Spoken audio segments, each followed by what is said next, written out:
Hey everybody, it's Sunny and Char, and I am so excited. I am over the moon to share with you that I have a new book coming out called The Universe is Calling You. And there's an amazing foreword by RuPaul. There's an endorsement by Chris Colfer.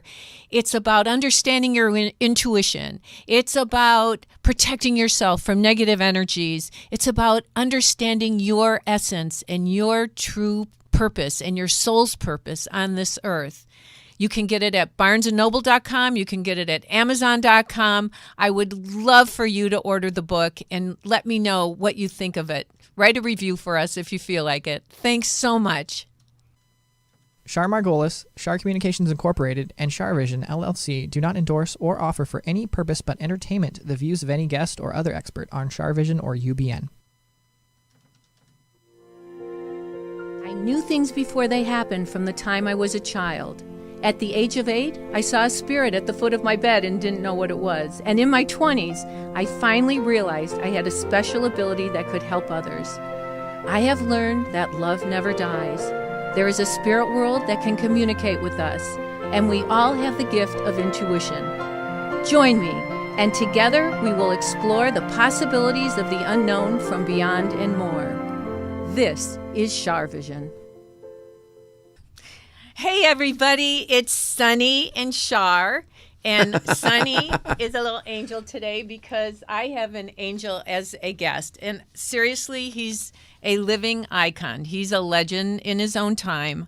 I am so honored because he has done more for the LGBTQ community than anybody. Don't forget the BLT community. And the BLT community, which is that? Bacon, lettuce, and tomato. You know, he's opened doors. You have opened doors for so many people to be accepted for who they are so they can live their truth. And I'm so honored to have RuPaul here, everybody. Thank you. Yeah. We've known each other for a long time. We have. It was 96 is when you were doing our radio show in New York City at KTU. Yeah. It was it 96? Yeah. Yeah, it was WKTU. And when had you just started? I just started there. in VH1 then? VH1 had just started then too, but I was familiar with you from your columns in newspapers. Oh, okay. Yeah. Okay.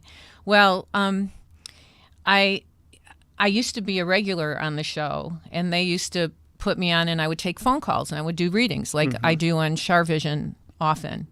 And it means a lot to me that you guys allowed me to do that at the time. And I would love for you to tell the story about when your mom was pregnant with you. Yeah, well, when my mother, this is back a long time ago, before there were, what are those things that where people can tell the birth, the sex of a child? Oh. Sonogram. There you go. This is before sonogram. My mother was pregnant with me, and a psychic told her that you were having a boy and that he would be very famous. So I grew up with that hanging over my head. Right. And trust me, there were times when I thought, oh my goodness, maybe that wasn't true.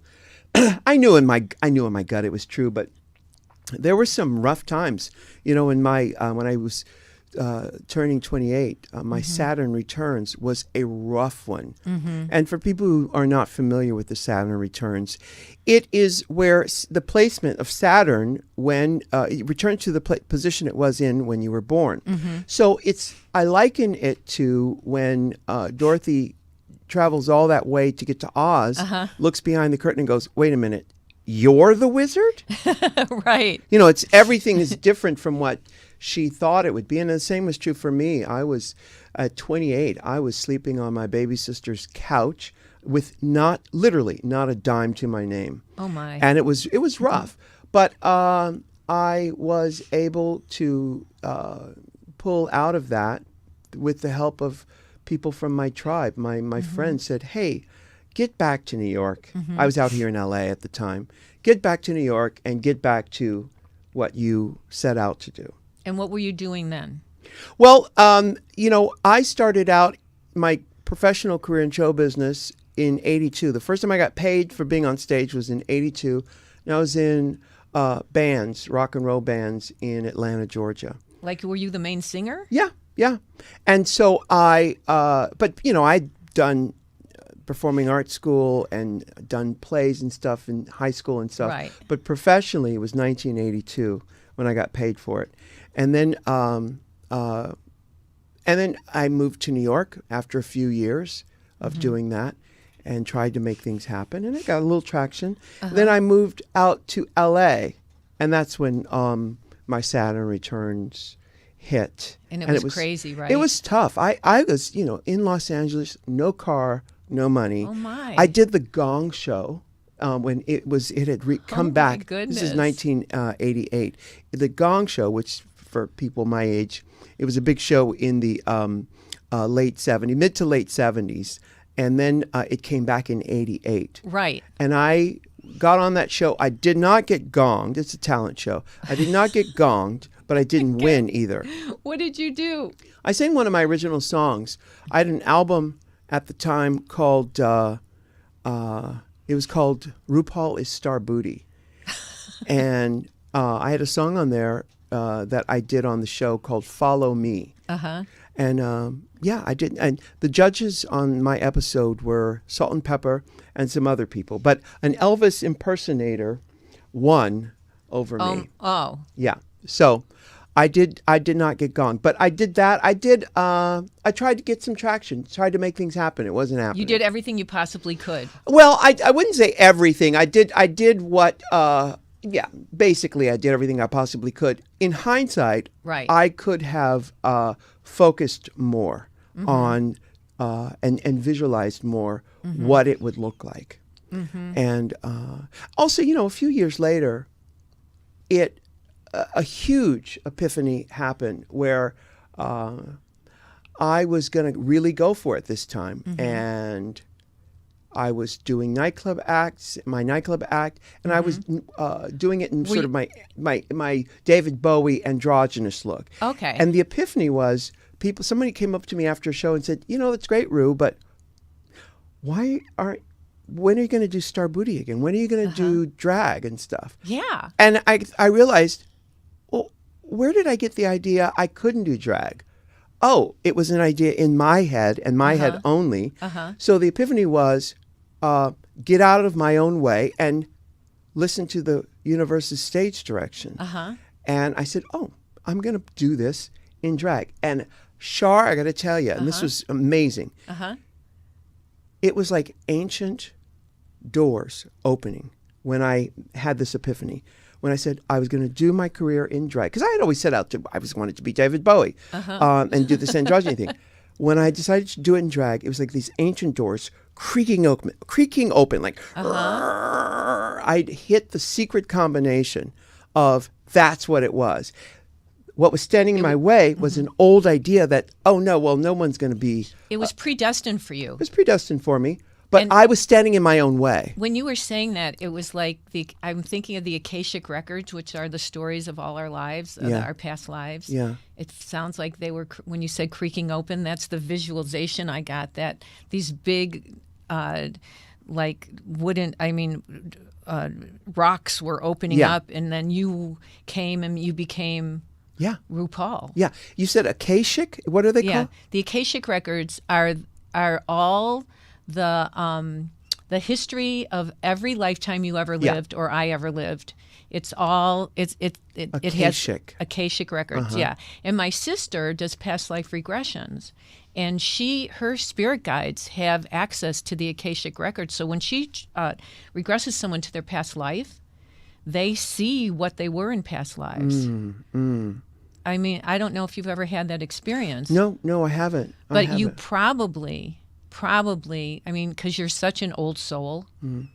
You know that, right? You're such an old soul. And you know what I find with you, which is so interesting, when I hear you speak and I watch some of your talk show that you had, you have wisdom that's downloaded into you.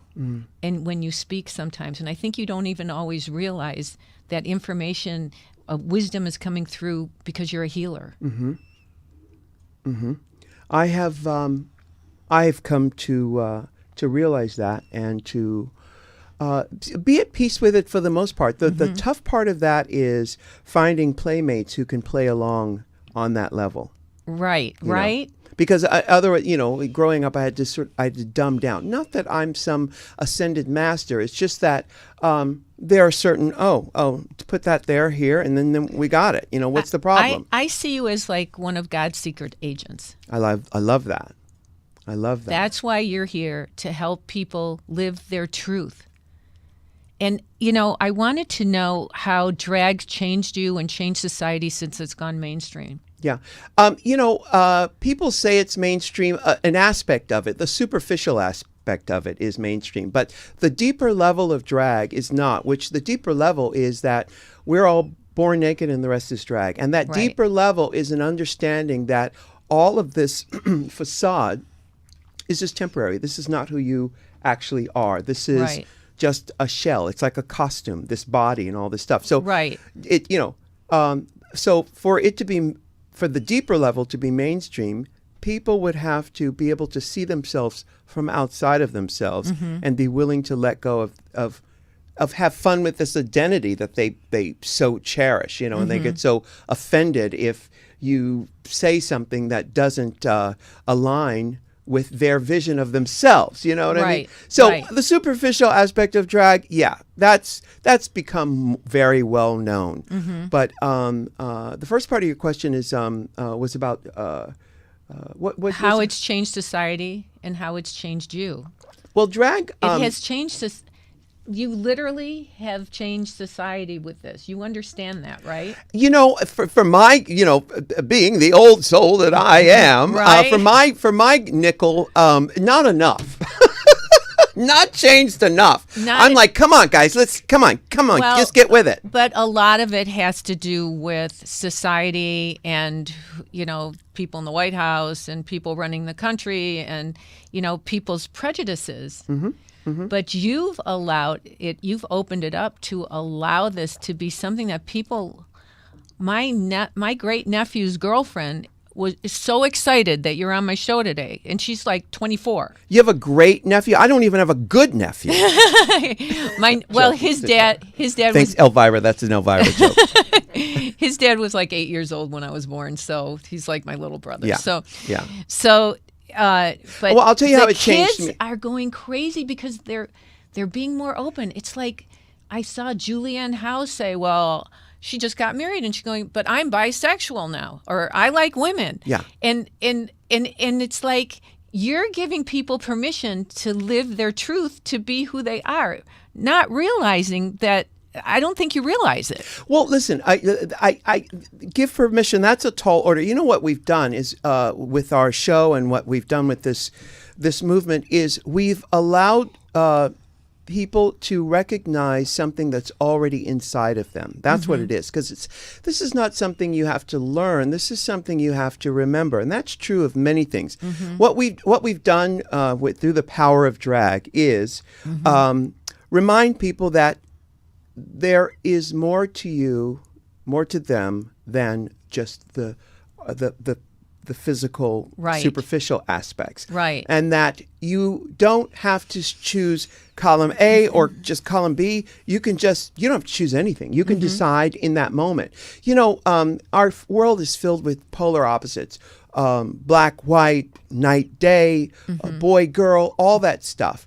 But, when you think of the sun going down and it gets dark at night, that's great. But if you actually were to go further out into space, you'd see that the sun actually never goes down. It doesn't go down. We actually, we're spinning around. Wow. And that there is no night or day. Wow. If you look far enough away, are you with me on this? Yeah. And that you would realize that those polar opposites, boy, girl, everything is actually everything. Everything is everything. If you stand far enough back. I agree. And I write about this, that we're really all part of the same energy. Absolutely. We're all really one. That we are one thing. And I feel life is a school and we're here to learn lessons. So they make some of us black and some of us white and some of us female and some male and some not sure what Sure. their genders. And there's Yeah. like, what, 60 different genders now that people can be? Mm-hmm. And I think you're 100% right. But you're also in doing the drag and making it like entertainment. Mm-hmm. It's like infiltrating freedom to people. Yeah. You're infiltrating. I love it. Listen, I've said this many times. I don't do this because I want to change the world. I do this to entertain myself. And Right. if other people can get something from it, yay, right on, lady, go for Right. it. Right. But I don't, I didn't come here. I got to entertain myself. I'm going to say this. I'm going to put it on record. Okay. I'm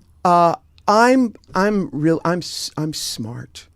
I'm You are. smart. You're smart. And You are. for a sweet, sensitive soul who's also smart, you gotta somehow entertain yourself. You do. And drag has entertained me. It tickled me. This morning on the phone, I was talking to someone, and they told me a portmanteau. A portmanteau is two words that are smashed together. Like a spork is a spoon and a fork. Okay. Yeah, that's a portmanteau. Okay. Like think Natalie Portman's Okay, toe. Think right. Natalie Portman's toe. Right. Her big toe. And so he said to me, he talked about Britney Spears, and he's a big fan, and he was worried that whenever she's a brunette, Right. We have to worry a little bit. And he says whenever it's Britney, I'm trying to put the two words together. Brunette. I'm trying to put it together. I can't specifically do it because it's a portmanteau. It's mixed together. But brunette or something like that. It was funny, but it tickled me so much because my brain needs entertainment. It needs that Right. extra smart element Right. that goes, oh, this is fun. And drag does that for me. Music Right. does that for me. Games. I love charades. I love all that stuff. So for me in my career, drag has entertained me. It has kept me somewhat sane. And because for a high functioning, smart, sweet, sensitive soul, Right. I need a little something extra to get through this to life. entertain your life because That's you right. get bored easily. I get bored real I get bored easily. easily too. Yeah. They lose me at dinner parties sometimes, which I understand you do dinner parties. Sometimes I do. I haven't done it in recent years just because I'm in bed by 8:30. Oh, you know what, Char? me too. You know what? The other I just got back from New York the other day, and Mm-hmm. when I went to bed at 6:30 in the evening. You need to do that. I went to bed at 6:30. The next day, I went to bed at 7. Mm-hmm. And then last night, I think I went back on schedule. I went to bed at 9. But usually I'm in bed like 8:30, something like So that. what else makes you happy? Sleep? Makes you happy? No, I don't need a lot of sleep. I woke up this morning at 1:30 Oh, because wow. I had to call Europe to make some plans because we're going there for blah blah blah. But Wait. You're doing DragCon in England, in right? England, yes, we're doing DragCon. So exciting. DragCon, and we have Drag Race UK, which starts up October 3rd, 2019. So exciting. Yeah, so we're doing all that. But George and I are going to go over there. I'm working, but And George George is my husband. your husband. And we're going to go over there and have a little vacation time also. So I was making arrangements What's with the your hotel. relationship like with George? He's my favorite person I've ever met on this planet. Yeah? My favorite person. And My goodness. he tickles me, and he is a lovely, lovely, kind person. And he has an artist's brain, so he thinks outside the box, and we are so compatible. Wow. He doesn't have to. There's not, and I'm a skeptic. I'm Scorpio. I'm a skeptic. Oh, you're Scorpio. Yeah. There's not one bone in my body that would think that he doesn't love me. Everything I feel his love for me. You're soulmates. Yeah, You're he's truly great. soulmates. Yeah. How did you guys meet? We met on the dance floor at Limelight Disco in New York City. How long ago was that? In '94. I was there with a friend, and I looked out on the dance floor, and I saw this. He's 6'7" in stocking feet, but How tall are you? I'm 6'4". Yeah. My goodness. And he had on he had on these huge platforms, so he was even taller and dancing like a maniac. So I went over to him on the dance floor and I said, "What are you doing?" What? I said, "Can I put my arms around," because I never get to sort of put my arms around someone taller than me. So I said, I "Can never I thought of that. Yeah. So I said, "Can I put my arms around you and give you a hug?" He said, "Sure." And then he lifted me up. I put my arms around his neck, and then he put his arms around my waist, and he lifted me up. I've never had that sensation before. And that was it. Yeah. And that was 94. And did you just start calling each other every day? Well, or? from that night, we went out. We left there and went to get something to eat at Florent in the West Village, which is actually near where we live now. We've had this place in the West Village for 25 years. Oh, how nice! Yeah, and it's like a neighborhood, isn't it? Oh, it's lovely. It's because the West Village in New York is off the grid because most of the city is on a grid, blocks and blocks. But because it's the oldest part of the city, on the west of 8th, actually west of 7th Avenue, it's all off the grid. It's all it's a different configuration. So what would you guys do on a Sunday morning? Well, this past Sunday morning, we were there. I got up because I get up early. Right. I love Sunday mornings in New York. I love Sunday Usually mornings, we too. will get on the bicycles and ride around because there's no traffic. Okay, so you have bicycles there. Yes, yeah. Okay. And then And it's safe. and it's very safe because there's just no one on the street. Right. So we're talking 5 o'clock in the morning. The sun's Amazing. coming up. Yeah. So first of all, I'll get on my Starbucks app and go get the oatmeal and quad lattes.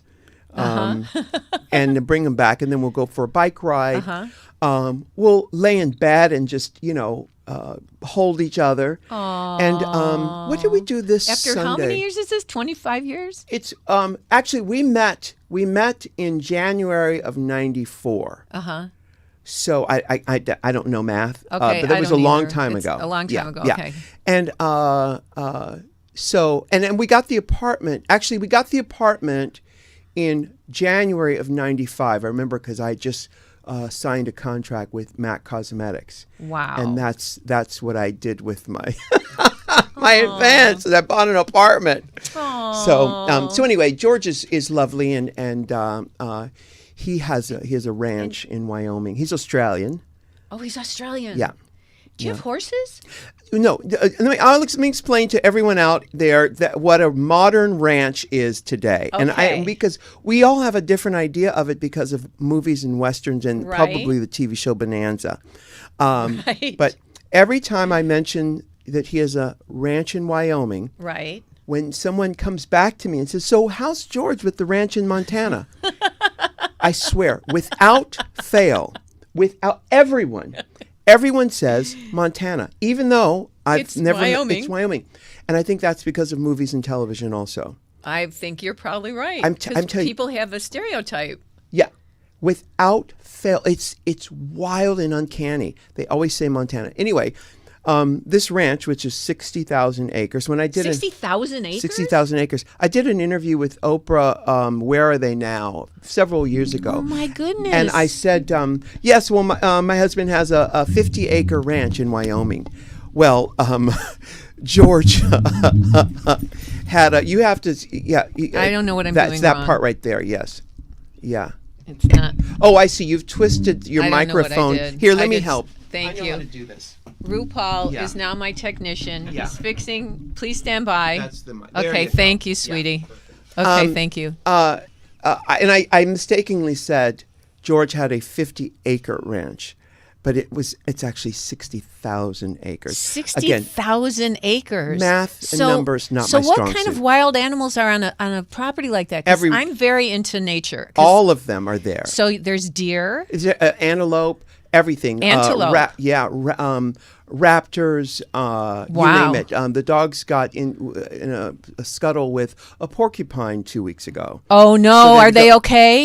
Well, yeah, one of them got into the scuttle and had to go to the vet and be anesthetized to have the porcupine needles Oh taken no! out. Oh, that's horrible. Because it was in her nose. Oh, I'm so sad. Anyway, but a modern ranch is land management. It's not like Right. Bonanza. It's land management. So he sells water to the oil companies. He leases the mineral rights to the Wow. oil companies. Wow. He leases pastures for ranchers for their cattle to graze on the land. And because Wyoming is very old-fashioned and Republican and all that, wind farms have had a hard time getting started there. Right. Right. Are they doing wind farms? There is a company doing them I think it's in Laramie, but he hasn't been able to get it done on his property yet.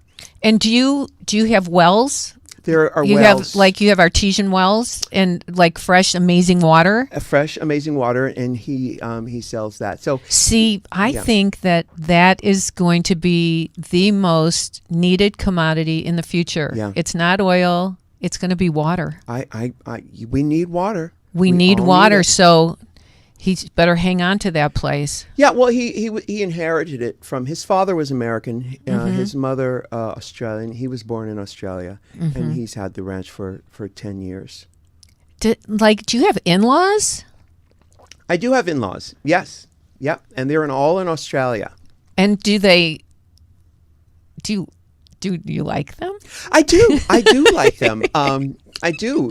They're wonderful. In fact, when I do an Australian accent, I'm doing George's sister. Oh, that's good. Her name is Chicky, and she speaks like this. And that's so I can't do a man's Australian accent. I can only do Chiquita. And where in Australia? Perth, Australia. It's the most. Oh, remote, I've been there. I've been there.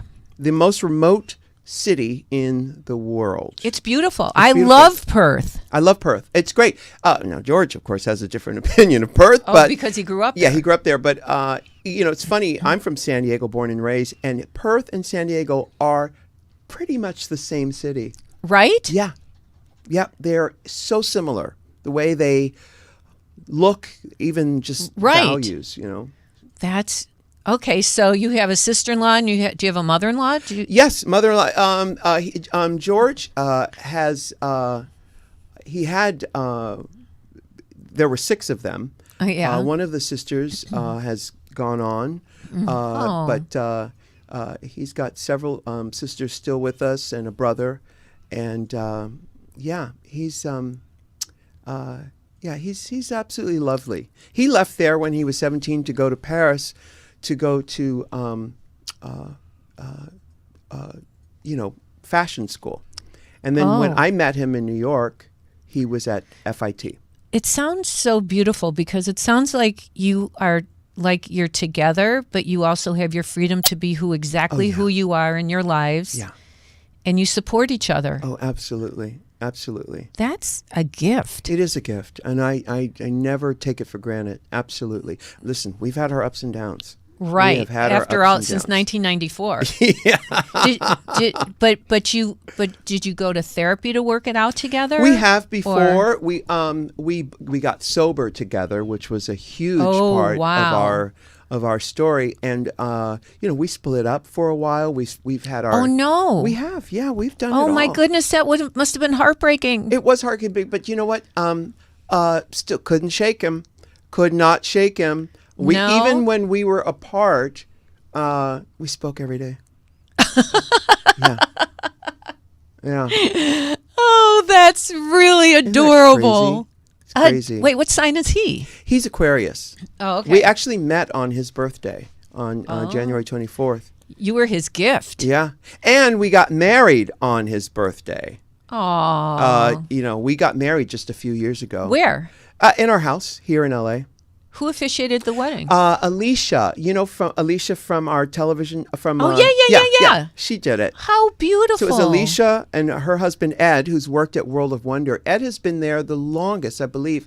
Ed has been at World of Wonder for maybe 24, 25 years, maybe. Wow! And then and their little girl, Brianna, was it was just the five of us in our living room. Oh, that's so special. Yeah, and George and I wore our pajamas. Okay, that is adorable. Do you have photos?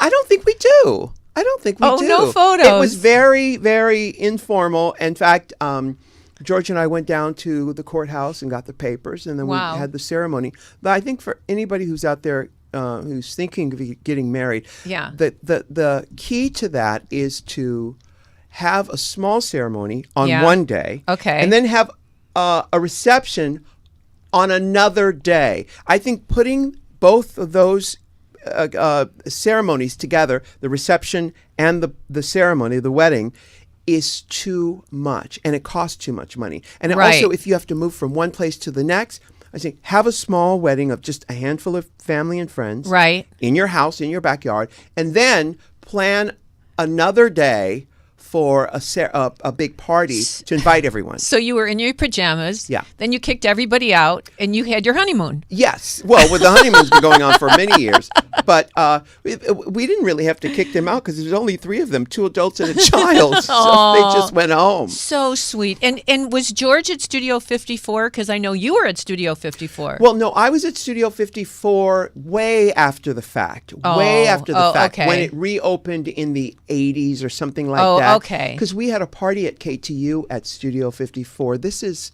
in the 90s, yeah. Right. But I came to New York the first time in 82 with my band from Atlanta. Oh, okay. And then I moved to New York in 84 and stayed there for about 6 months before the city spit me back out, and I went back to Atlanta. Right. And I came back to New York in November of 87. And I've been there ever since. And did you know Andy Warhol and all those people? No, I would see him at a party. I'd see him at parties, but I never officially met him or anything. But, all of the kids who had come to New York, like myself, we all came to New York because we grew up reading Interview magazine, and because of the Warhol superstars who had come to New York, changed their names, and created an identity, a life for themselves that wasn't the small town kid from wherever. Right. And we all moved there because of him and David Bowie. Those were the 2 things. Andy Warhol and David Bowie. Those were the things that propelled all of us kids my age. I'm going to be 59 in November. You look fabulous, darling. Thank you. You really look fabulous. Thank you. He really does. Well, all of the people my age, we came to New York. We missed the Studio 54, but we read about it, and that's why we came to New York. Okay. Yeah. And now, so... Wow. I mean, that's history. It is. That's really history. is. You're part of history. Yeah. And you've taken all that knowledge, what gave you the idea to do Drag Race? Well, Drag Race, my friends who I met in the East Village, we're all the same age. Randy and Fenton, who run World of Wonder. Yes, I work with them. Yes. Well, I met them in 1985 at the Marriott Marquis in Times Square. There was a festival, a seminar called the New Music Seminar. Is that what it's called? New Music Seminar. And I met them, this was held yearly at the Marriott Marquis in Times Square. So I met them there, and when I met Randy, Fenton I met later, but Randy was there, and he looked at me in the eyes, and I could see reflected back in his eyes everything that I could be in that moment. Okay, so there was a mirrored soul. Yes. Like a soulmate in a way. That's right. Everything I could be, everything I am today, all the things you just talked about, I could see reflected back in his eyes. And I had never experienced that before. In that moment. He saw it. He saw it. And I was taken aback, and I thought, follow this guy. Right? Don't let this one go. He could see it, and to this, I remember the look in his eye. He still gives me that look today, by the way. He does? Yes. And a year later, they produced an album on me, that one called RuPaul is Star Booty. Right. And then we remained friends. And in 91, after I came back to, I'd come back to New York. I remember I was in 88, I was in LA sleeping on my sister's couch. At Christmas time of 88, I was at my mother's house, and I was depressed. I needed a breather. In January of 89, Larry T, another one of my tribe members, and I talk about my finding your tribe all the time. You do talk about it, Absolutely. and you have found your tribe. I have found You've my chosen tribe. your family. That's right. And so Larry T called me up from New York in San Diego, and he said, "What are you doing? Get your ass back here to New York. I will buy you a ticket. You will pay me back in a week, one go-go gig," because I used to go dance on the bar at the Pyramid Club in New York. Oh my goodness. Was that exhausting? No, it was fun. It was so much fun. Now I get energy from dancing. Well, you can dance. I love it. So he paid for a ticket. I went back to New York. I said, you know what? I'm going to go back to New York. I'm going to let these bitches have it. So I decided I'm going to give them drag. They want drag. I'm going to give them drag. Right. I got back to New York in January, and by September of 89, I was crowned the Queen of Manhattan. Amazing. This was in what, 9 months, 7 months? I don't know. Amazing. So by the end, my reign as the Queen of Manhattan ended in September of 1990. This was an annual thing that they would do, the clubs and stuff. Right. So by the 1990, I thought, you know what? I'm going to go for it in a bigger way. So we're September 1990. Yeah. By December, I decided, I'm going to quit doing chemicals. I'm going to quit drinking. I'm going to only smoke weed, and I'm going to focus on my career. So I went to Randy and Fenton in January of 91, and they were just starting up World of Wonder. Oh. And they said, well, why don't we manage you? I said, let's do it. So amazing. I took this is January of 91. I took that year to work on a demo tape and to get myself together. So by March of 92, this is a year later, I got a record deal, a big record deal. So you just cold turkey stopped doing drugs. Mm-hmm. Well, I mean, I smoked weed, but I stopped doing chemicals. Yeah, but I mean chemicals. Yeah, because I was doing...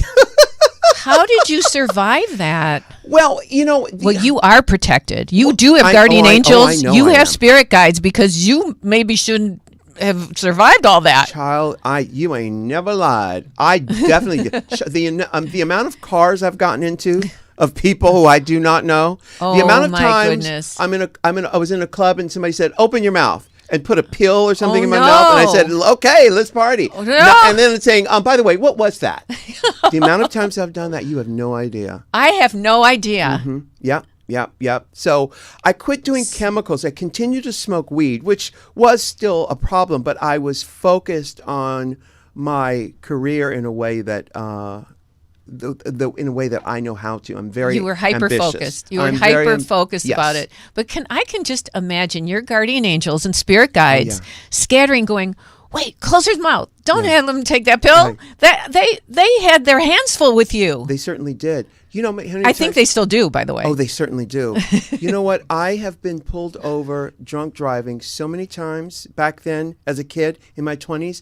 And once I was working as a go-go dancer at a club in Atlanta called Weekends. I was actually the only go-go dancer at this club. So I got to work, and the DJ said, "I've got some acid." Because all through my 20s, I would drop acid at least once a week. Oh, my. And it was early in the night, so it was like 7, actually 8 o'clock. It was still light outside. So we said, let's go out back of the club. He put a long record on, Let's go out back, smoke a joint, and drop some acid. It's fine. So while we were smoking the joint, the cops rolled up and said, drop it. Had put us in the back. No. The record's still going in the disco, by the way. Put us in the back of the car. And then this other guy drives up, and he's an off-duty cop on the payroll of the club. And he said, these guys are fine. They're okay. Let them go. Oh, But the my. cop said, well, I've already started the process. So after your shift tonight, you guys are going to have to go downtown. Oh, no. And see, and we've written a citation. We had to go. Did you have to go to jail? We did not go. I've never been to jail in my life. Knock wood. Thank God. Thank God. We're never going to let you We do know that. I'm never going to go never, to jail. No. Never. So anyway, we finished our shift. I'm tripping my brains out on acid. We both went downtown. We took the bus, the MARTA train downtown. We had to fill out some papers or something, but they ended up letting us go, and nothing ever came of that. So I've never been arrested, but I've come very, very, very close. You have. Very close. But yeah, guardian angels, absolutely. Well, you know, it kind of reminds me of those stories you hear of somebody said, like, something took over the wheel and turned the wheels, Yes. so it saved them from being in a car accident. Or lifted the you car up. from yeah. Yeah. You have miracles. You have miracles. Absolutely. So you're so happy, aren't you? I am right now. What makes you happy? Laughter, music, creativity. I love sitting at a table with the people I collaborate with, and coming up with something. Earlier, you asked me about how did Drag Race happen. Yeah. Randy and Fenton that's had right. been after me for years to do a reality show, and I thought, no, because I didn't want to do anything mean-spirited, and so fast forward to 2000, actually 1999, when I got sober. I stepped away from the business. I worked, but I stepped away. I wasn't ambitious about my career as much as I was about being sober and finding my footing again and getting into sobriety. So from 1999 to all of 03, Wow. I was focused on home. So I would have barbecues and parties with no alcohol and just get to know my nieces and nephews and all that. Oh, that's so nice. It was very nice. So by 04, I was hungry again. I felt great. And I went back to work for Frankie Blue at a news station. My goodness. And he hired both Michelle Visage and I to come and be at his news station. Where was that? In New York. I was in L.A. What call letters? WNEW. Oh, WNEW. Yes. And so Michelle and I went back there, but after about 3 months, he got fired. Oh. So I decided to do this gig because I made a new record. I was ready to come back. And after Frankie Blue got fired, I decided, you know what? I don't want to be there with the new management. Michelle stayed. I left. I decided, you know what? Randy said, well, why don't you do a new Star Booty movie? Oh. Star Booty keeps coming up again and again and again. It's a constant. And I thought that's a great idea. And I've always used Randy. Randy's the one who I could see my future in his eyes. Right. I've always used him. Such a nice man. He's a lovely man. So sweet, so sensitive, and smart. Right. I've used both Randy and Fenton. As that mirror image that you were talking about. I equate it to, is it Perseus in Clash of the Titans? I may have the name right or wrong, I don't know. But he goes to slay, take the head of Medusa. But if you look at Medusa in the eyes, you'll turn to stone. Right. So he realizes that his shield is reflective. So he uses his shield to not look at her directly, but to use the shield, the reflection, to cut her head off. So, and he succeeds. So I have used Randy as a reflection ever since the Marriott Marquis. I listen closely to what he says, and he can see me. There's only one of us here. He can see me from outside. I could see myself through Randy's eyes. And who found Tom Campbell to work with you? Tom Campbell, we met. They've always known him. Tom Campbell is a producer of Drag Race. In fact, the concept of Drag Race was his.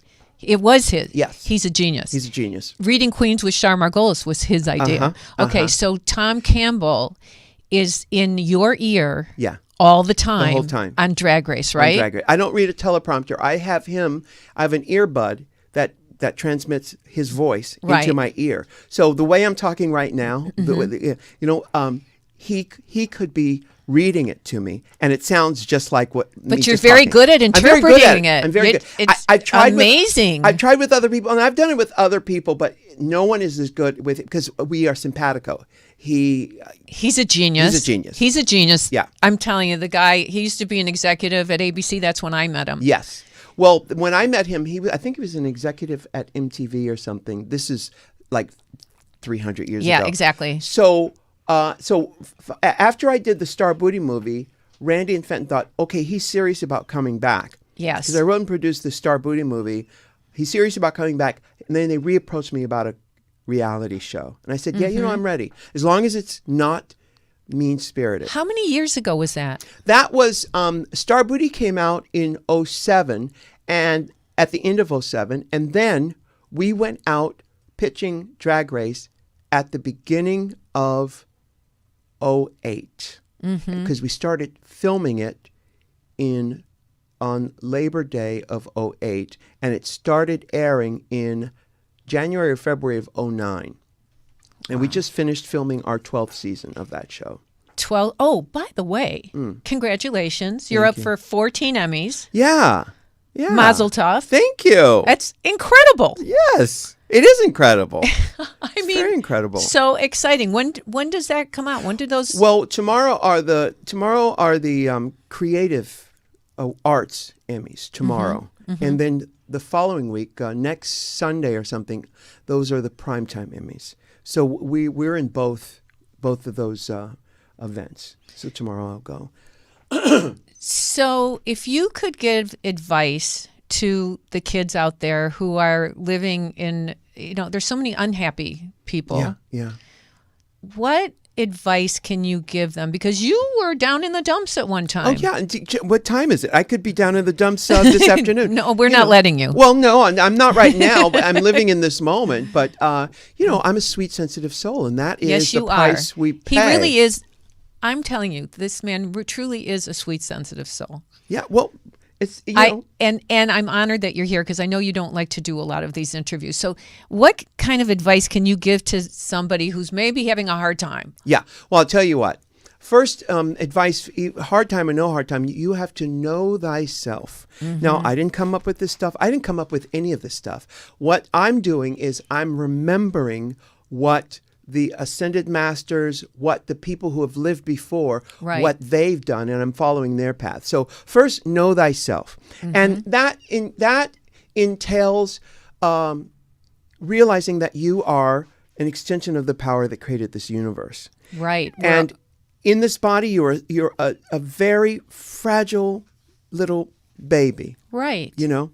And yeah, it's important for you to understand that you are fragile, you have a sweet, beautiful heart, but there's another part of you that is also part of the universe, the part that created this universe. Now, I just want to quickly, go into this thing.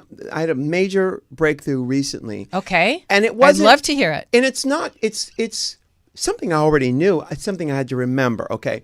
I spent 6 months across the street over there at Warner Brothers. We are literally across the street from Warner Brother Burbank Studios. And I was filming with Michael Patrick King, whose birthday it is tomorrow, by the way. Oh, thank you for telling me. Yeah. And can you talk about that? I will, yeah. Yeah, what's your project? Yeah. It's called AJ and the Queen. And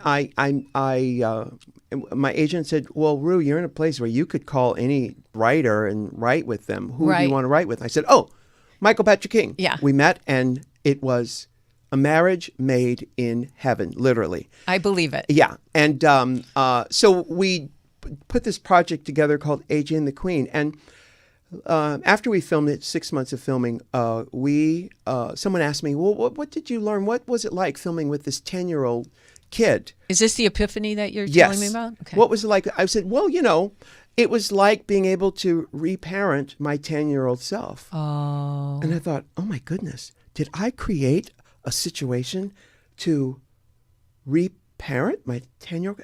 I absolutely did. And in doing that, I have created and beautified and solidified this relationship with my 10-year-old. Because after we finished filming for 6 months, I could still feel Izzy G, the kid. I could feel her right here. In fact, Her energy. Her energy. Because we were side by side the whole time, like Siamese twins. The whole time, we're in every scene together, and we love each other. So exciting. after I left the set, I could still feel her presence there. And now when I feel it, I think of my 10-year-old kid, who, by the way, I was 10 years old when I started smoking weed and started doing drugs and all that stuff. And I've got to say, and I've been sober for 20 years, those drugs, they saved my life. It saved my life. Okay, the last 10 years of it, not so much. But, because I used for 29 years. So Wow. in doing this show, this series for Netflix, it's called AJ and the Queen, I could feel my 10-year-old next to me. And my 10-year-old, throughout my life, had always been looking for, I had been looking for people to parent my 10-year-old. Right. But I realized in doing the show, the only person my 10-year-old wanted to parent me was me. The only person. Now, I wanted my father to do it. I wanted my mother to do it. They couldn't do it. No. I wanted relationships to do it. Other people, Right. life, whoever. In reigniting my relationship with my 10-year-old said, no, Rue, I want you. I want you. That was major for me. And so it let other people off the hook because other people could sense, you want me to look after a 10-year-old? Right. I don't want to look after a 10-year-old. It's too Right. tall an order. Right. Meanwhile, this was a major breakthrough for me. Now, is it, when you hear it, it's like, well, of course, Rue, it wasn't something I had to learn. It was something I had to remember. So when you ask about advice for young people who are out there, knowing thyself and knowing all parts of yourself, knowing that child who is right there with you, Right. it's right there. Right. You have to create a relationship. You have to reignite a relationship with that child and take care of that child. Because if I was literally, and during the filming of this thing, I felt very protective of this kid. She, Izzy, her parents were on the set all the time. She had a teacher. She had both her parents. It was great. But I was very, very protective because I love this kid. When you see this kid on camera, oh my goodness. So really your advice to people is what you always say. If you can't love yourself, how in the hell are you going to love somebody else? Yes. That's right. I wanted him to say that on the show. That is absolutely right. I can't. Because you can't give them something you ain't got. Right. You can't give away something you ain't got. I cannot thank you enough for being here. I know you're not crazy about doing interviews. I appreciate you trusting me. It's going to be a surprise, but Rue wrote the foreword to my new book that's going to be coming out. It's called what is it called? The Universe is Calling You. Thank you. And I'm so honored that you have allowed me to be part of your tribe. I love you so much. I love you too. Kindred spirits. Yeah, he's going to make me cry. You do. Crying ain't nothing wrong with crying. And then I'm sitting here thinking, am I supposed to call you he or she? You can call me whatever you want. It doesn't matter, does it? Matter. No, everything is everything. Well, I'm grateful to you. I'm grateful to you for everything that you do for everybody else and the healing work that you do. And I put you in my prayers this morning. I will keep you in my prayers. Good. And me yours. Thank and you. yours mine or something like that. Okay. Yeah. Thank you so much for being you. here. And when does the Netflix show come out? They haven't said yet. Okay. I know, but I can't say on broadcast. Okay. Well, you guys watch for it. It's called AJ and the Queen. AJ and the Queen. Yeah. And so all my Char visionaries, thank you so much for watching and listening. And you know that I love you and I'm so grateful to you. And I'm keeping all of you guys in my prayers too. God bless you. Be well. And remember, intuition will take you places logic never could. That's right. Bye-bye.